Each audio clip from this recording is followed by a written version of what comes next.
Why is it you can have two players that practice the exact amount of time, yet one improves significantly more than the other? Well, I'm going to be going over why in this video by giving you 5 soccer practice mistakes that keep you average. That's coming up next. When I'm busy doing totally legitimate things, I rely on OneFootball to give me all the news stories, fixtures, results, and more from the world of football. Download it for free today. Hi guys, my name is Dave and this is Simply Soccer if you're new to the channel where we release weekly soccer tip, technique, and training videos. So if you don't want to miss any of the new content that we release, make sure you hit that subscribe button and that bell icon so you don't miss any of the videos that we release. Also, make sure you download my free ebook Game Changer, which you can get absolutely free in the description below. Also, if you really want to make sure you're training much more effectively so that you're growing faster, watch all the way to the end of the video because I think number 5 in particular is really going to help you out. That being said, let's move into number 1, which is not training under pressure. Now, not all training you do is going to be under pressure.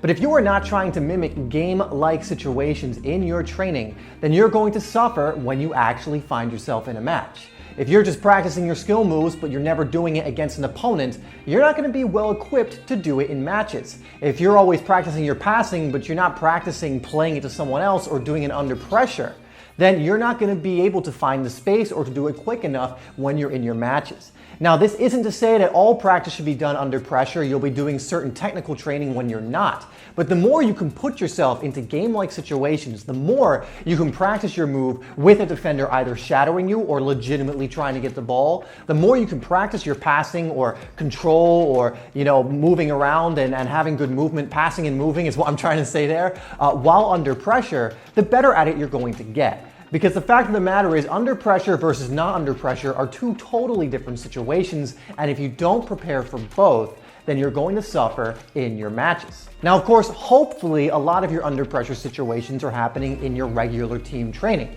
But if you don't have regular team training or it just isn't for some reason, then you need to grab a couple of mates and find some passing drills, some skill drills, some shooting drills that are being done under pressure. Because again, it doesn't really matter how great your skill is out of pressure. I mean, it does, but you need to make sure you can also bring that skill and be able to do everything that you can do not under pressure when you are being pressurized. Number 2 is skipping the fundamentals in your training. So many players want to move on to the more advanced training, so to speak, or the more glamorous training, work on some more, crazy skill moves, or always be working on their shooting. And yeah, you can work on those things, great, but what should dominate your training is specifically, or especially with the ball, is the fundamental training. And you can watch so many players when they're doing their training, they're doing different dribbling variations, they're doing different passing sequences, they're working on their shooting in very game-like situations. They're working on things that they're going to be doing in the game very often. And skipping this part, not working on your ball control, your passing, your shooting, on the fundamental level is going to hurt you come game time.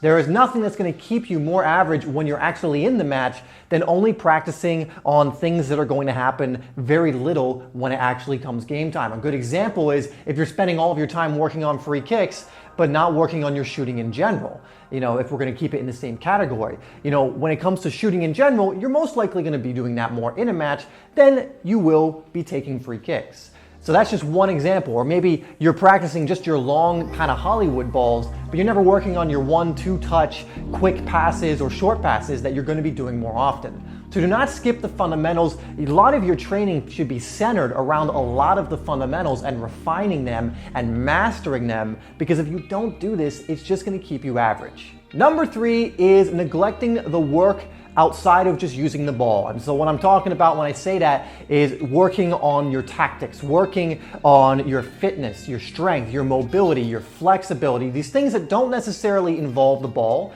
They may not be as fun because, the technical stuff's always more fun. It's way more fun to just go to the field, pick up a few balls and shoot them on net for a while, or practice your skill moves, or play small-sided games with your friends and try and nutmeg each other.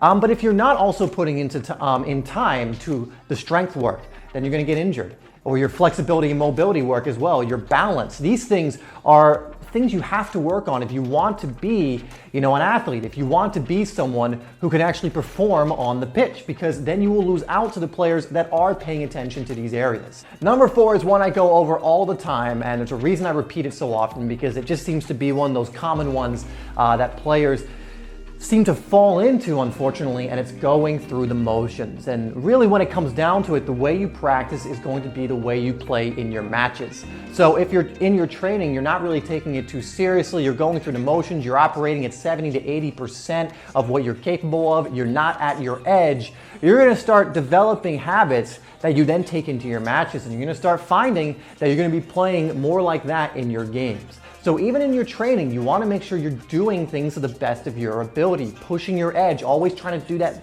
pass a little bit crisper, a little bit faster, always trying to do that skill move a little bit cleaner, that shot a little more precise with maybe a little more power. You're always looking to improve, to really go for perfection. Now, you won't hit perfection, but you're aiming for it. And if you're just going through the motions, you're on net and you're jogging around and hitting the ball and you don't really care if it hits the corner, or you're doing some skill moves, you're not bursting after the move, you're not selling it, you're gonna start developing habits you take into matches. And the habit you want to take into your match is doing your best every single time, pushing that edge every single time. And if you can get into that habit in your training, you're gonna see that you're more effective in your games. Number 5, guys, and this is the one I alluded to in the beginning, the one I really wanted you to stick around for because I think it's so important, and it has to do with what type of training you're doing. And something I don't see enough of, or I don't see talked about enough, is training for your position, developing a certain skill set that is going to help you stand out in your position.